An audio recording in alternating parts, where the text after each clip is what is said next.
Bismillahirrahmanirrahim. Assalamualaikum warahmatullahi wabarakatuh. Yang terhormat Ibu Dr. Kamsina MPDI selaku dosen pengampu mata kuliah Sejarah Peradaban Islam. Pertama-tama marilah kita panjatkan puji syukur atas kehadirat Allah Subhanahu wa taala yang telah memberikan rahmat dan hidayahnya kepada kita semua. Dan tak lupa pula sholawat serta salam semoga selalu tercurah kepada junjungan kita Nabi besar Muhammad Sallallahu Alaihi Wasallam. Saya Nelayu Ediah Ningsi, mahasiswi jurusan Pendidikan Bahasa Inggris, Fakultas Tarbiyah dan Keguruan Universitas Islam Negeri Alauddin Makassar. Pada kesempatan kali ini, saya akan memaparkan beberapa materi mata kuliah Sejarah Peradaban Islam. Materi yang pertama yaitu Sejarah Peradaban Islam sebagai ilmu pengetahuan. Poin pertama, pengertian sejarah peradaban Islam. Sejarah peradaban Islam dapat diartikan sebagai perkembangan atau kemajuan kebudayaan Islam dalam perspektif sejarahnya. Sejarah peradaban Islam dapat pula diartikan sebagai kemajuan dan tingkat kecerdasan akal yang dihasilkan dalam satu periode kekuasaan Islam. Mulai dari periode Nabi Muhammad SAW sampai perkembangan kekuasaan Islam saat ini, yang berperan dalam melindungi pandangan hidup Islam terutama dalam hubungannya dengan ibadah, penggunaan bahasa, dan kebiasaan hidup bermasyarakat. Poin yang kedua yaitu pengertian ilmu pengetahuan. Ilmu pengetahuan adalah deretan konsep dan skema konseptual yang berhubungan satu sama lain sebagai hasil eksperimen serta observasi yang diperoleh melalui pengalaman-pengalaman. Poin selanjutnya yaitu kriteria sejarah peradaban Islam sebagai ilmu pengetahuan.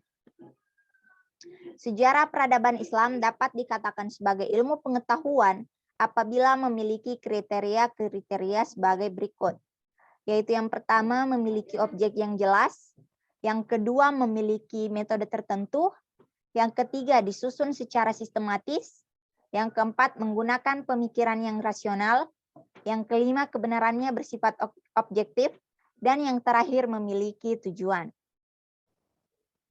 Materi kedua yaitu periode perkembangan Islam dan ciri-cirinya. Poin yang pertama, periodisasi sejarah perkembangan Islam. Periodisasi adalah pembabakan waktu yang digunakan untuk berbagai peristiwa dan kejadian yang terjadi pada saat itu juga. Periodisasi yaitu peristiwa yang terjadi dalam kehidupan manusia yang pada setiap masa memerlukan suatu klasifikasi pada suatu peristiwa berdasarkan jenis, waktu, dan tempat kejadian peristiwa tersebut. Kemudian peristiwa itu disusun secara bertahap atau kronologinya berdasarkan waktu dan kejadian peristiwa, baik berdasarkan bentuk maupun jenis peristiwa. Poin yang kedua yaitu pembagian periodisasi sejarah Islam. Pembagian periodisasi sejarah Islam terbagi atas 3, yaitu yang pertama, periode klasik. Periode klasik ini terjadi sejak tahun 600 sampai 1250 Masehi. Periode ini dimulai sejak zaman Rasulullah SAW hingga dinasti Abbasiyah. Periode klasik ini dibagi menjadi 2 fase, yaitu fase ekspansi, integrasi, dan kemajuan, serta fase disintegrasi. Periode selanjutnya yaitu periode pertengahan. Periode pertengahan berlangsung sejak tahun 1250 sampai 1800 Masehi. Pada fase ini, dunia Islam terbagi menjadi 2, yaitu bagian Arab yang berpusat di Mesir, yang terdiri dari Arabia, Irak, Suriah, Palestina, Mesir, dan Afrika Utara. Dan bagian Persia yang berpusat di Iran terdiri dari Balkan, Asia Kecil, Persia, dan Asia Tengah. Periode yang ketiga yaitu periode modern. Periode modern ini berlangsung sejak tahun 1800 Masehi sampai sekarang. Periode modern merupakan zaman kebangkitan umat Islam yang mulai sadar bahwa di Barat telah timbul peradaban baru yang lebih tinggi. Materi ketiga yaitu Arab pra-Islam, sistem politik kemasyarakatan, sistem kepercayaan, dan kebudayaan. Poin yang pertama yaitu sistem politik kemasyarakatan bangsa Arab pra-Islam. Yang pertama, kondisi politik. Sebelum datangnya Islam, ada 3 kekuatan politik besar yang mempengaruhi politik Arab, yaitu Kekaisaran Nasrani Bizantium, Kekaisaran Persia yang memeluk agama Zoroaster, serta dinasti Himyar yang berkuasa di bagian Arab Selatan. Kemudian yang kedua, kondisi masyarakat. Masyarakat Arab memiliki berbagai sifat dan karakter yang positif, seperti sifat pemberani, daya ingat yang kuat, kesadaran akan harga diri dan martabat, pola kehidupan yang sederhana, dan sebagainya. Namun, sifat dan karakter yang baik tersebut seakan tidak ada artinya karena suatu kondisi yang menyelimuti kehidupan mereka. Poin yang kedua yaitu sistem kepercayaan dan kebudayaan bangsa Arab pra-Islam. Ketika melaksanakan haji, bangsa Arab melihat berhala-berhala di sekitar Ka'bah. Mereka pun bertanya apa alasan menyembah berhala tersebut. Dan para pembesar menjawab bahwa berhala-berhala tersebut merupakan perantara untuk mendekatkan diri kepada Tuhan. Setelah itu mereka kembali ke daerahnya dan meniru cara ibadah masyarakat Mekah. Mulailah kepercayaan baru menyebar di seluruh jazirah Arab. Masa itu disebut masa jahiliyah. Jahiliyah bukan berarti mereka bodoh dari keilmuannya, namun mereka bodoh dari keimanan kepada Allah seperti yang diajarkan oleh Nabi Ibrahim alaihissalam, dan mereka menyimpangkan ajaran-ajaran Nabi Ibrahim. Adapun faktor-faktor yang menyebabkan terjadinya penyimpangan tersebut adalah yang pertama, adanya kebutuhan terhadap Tuhan yang selalu bersama mereka terutama saat mereka membutuhkan. Yang kedua, kecenderungan yang kuat mengagungkan leluhur yang telah berjasa terutama kepala kabilah nenek moyang mereka. Dan yang ketiga, rasa takut yang kuat menghadapi kekuatan alam yang menimbulkan bencana, mendorong mereka mencari kekuatan lain di luar Tuhan. Materi yang keempat yaitu pembentukan peradaban periode kenabian. Poin yang pertama, pembentukan peradaban periode kenabian pada fase Mekah. Secara umum, pada fase Mekah, kebijakan dakwah yang dilakukan Nabi Muhammad adalah dengan menonjolkan kepemimpinannya, bukan kenabiannya. Implikasinya, dakwah dengan strategi politik yang memunculkan aspek-aspek keteladanannya dalam menyelesaikan berbagai persoalan sosial. Lebih tepat dibandingkan oleh aspek kenabiannya dengan melaksanakan tablik. Ada 2 cara dakwah Rasulullah Shallallahu Alaihi Wasallam. Ialah yang pertama dakwah secara diam-diam dan yang kedua dakwah secara terbuka. Kemudian poin yang kedua yaitu pembentukan peradaban periode kenabian pada fase Madinah. Pada fase Madinah, ada beberapa bidang yang dikembangkan sebagai wujud dari upaya Nabi untuk membentuk negara Islam, di antaranya yaitu yang pertama, pembentukan sistem sosial kemasyarakatan, yang kedua, bidang militer, yang ketiga, bidang politik, yang keempat, bidang dakwah, yang kelima, bidang ekonomi, dan yang terakhir, sumber pendapatan negara. Pada fase ini, Islam menjadi agama yang dipeluk oleh seluruh jazirah Arab sebagai tanda keberhasilan dakwah Nabi Muhammad SAW. Materi yang kelima yaitu peradaban Islam pada masa Khalifah Rashidun. Yang pertama, Sakifah Bani Sa'idah. Sakifah Bani Sa'idah atau biasa dikenal dengan As-Sakifah adalah sebuah bangunan beratap yang digunakan oleh kabilah Bani Sa'idah, suku Khazraj, salah satu kabilah yang berasal dari Madinah, Hijaz, Barat Daya, Jazirah Arab. Sakifah Bani Sa'idah adalah salah satu taman bersejarah bagi umat muslim di dekat Masjid Nabawi. Taman Sakifah Bani Sa'idah disebut-sebut sebagai lokasi tempat berkumpulnya kaum Ansar ketika membicarakan pengganti Rasulullah sesaat setelah Rasulullah wafat. Yang kedua yaitu sistem politik dan pemerintahan pada masa Khulafaur Rasyidun. Yang pertama, Abu Bakar Asy-Syiddiq.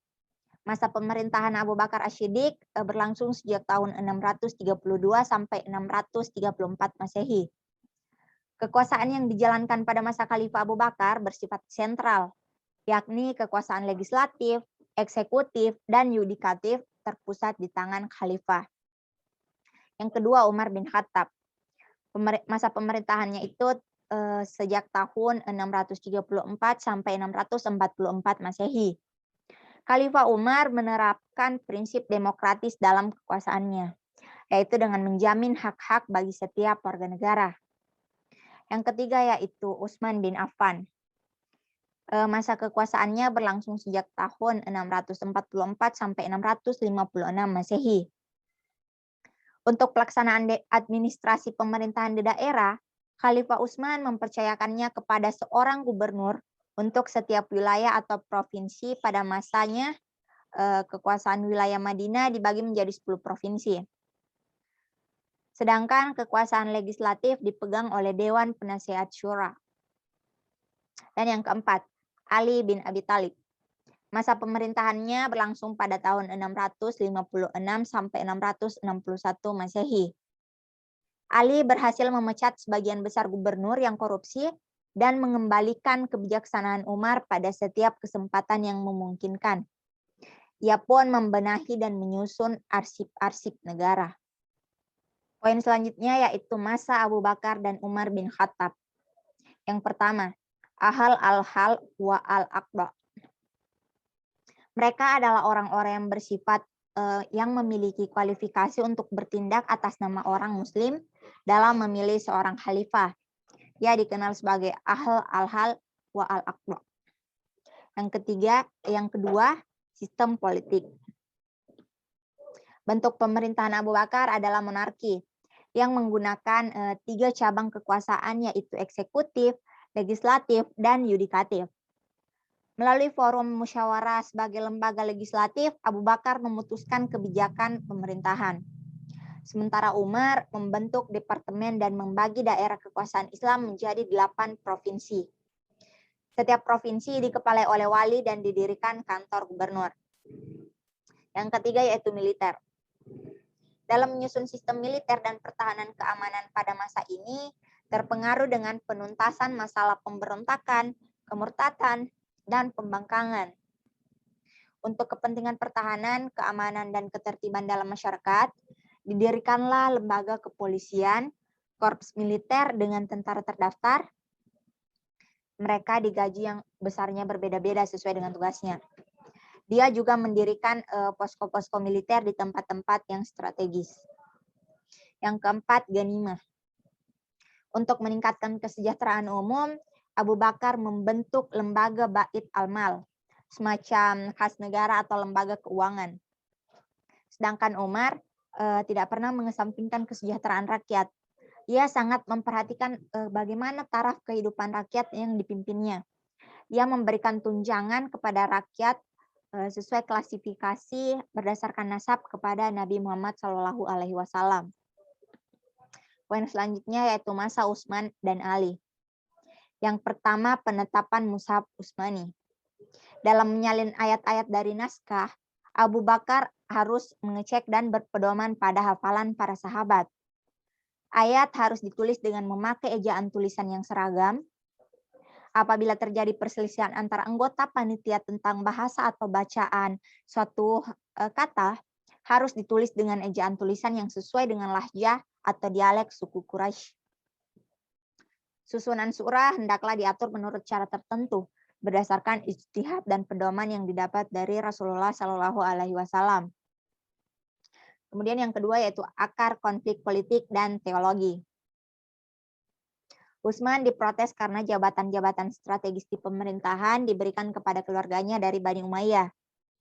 Ini menyebabkan Utsman lemah di pemerintahan. Ia tak dapat berbuat banyak terhadap keluarganya. Materi terakhir yaitu peradaban Islam pada masa Bani Umayyah. Yang pertama, perkembangan politik.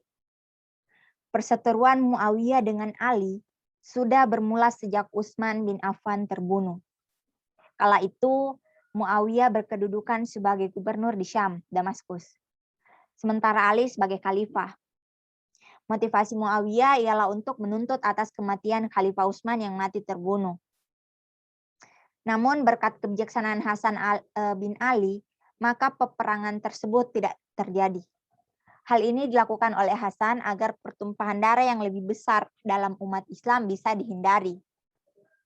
Namun, Hasan bin Ali mengajukan beberapa syarat kepada Muawiyah, diantaranya adalah yang pertama, agar Muawiyah tidak menaruh dendam terhadap seorang pun dari penduduk Irak.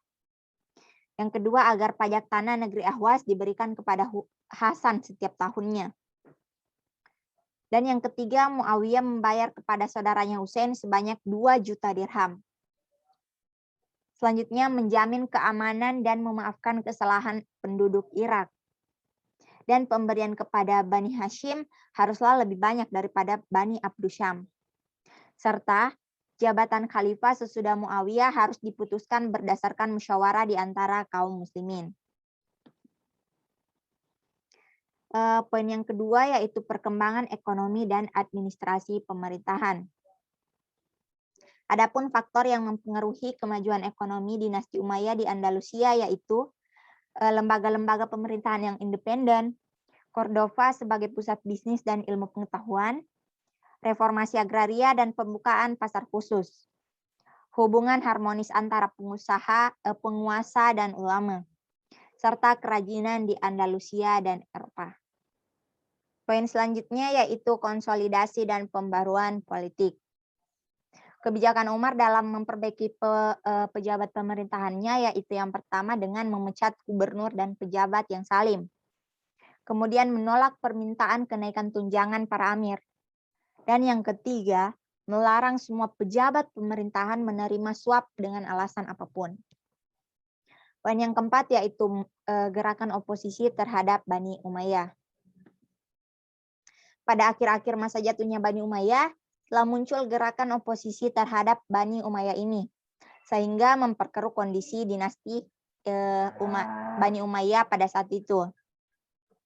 Di antaranya adalah gerakan-gerakan yang digencarkan oleh kelompok-kelompok, yakni kelompok Syiah, kelompok Sunni, dan keluarga Abbas. Nah, itu tadi pemaparan materi mengenai sejarah peradaban Islam. Semoga materi tadi dapat bermanfaat bagi kita semua dan dapat menambah pengetahuan kita mengenai sejarah peradaban Islam. Apabila ada kesalahan, mohon dimaafkan, karena kesalahan datangnya dari saya sendiri, dan kesempurnaan hanyalah milik Allah Subhanahu wa Ta'ala. Dan saya akhiri dengan ucapan wassalamualaikum warahmatullahi wabarakatuh.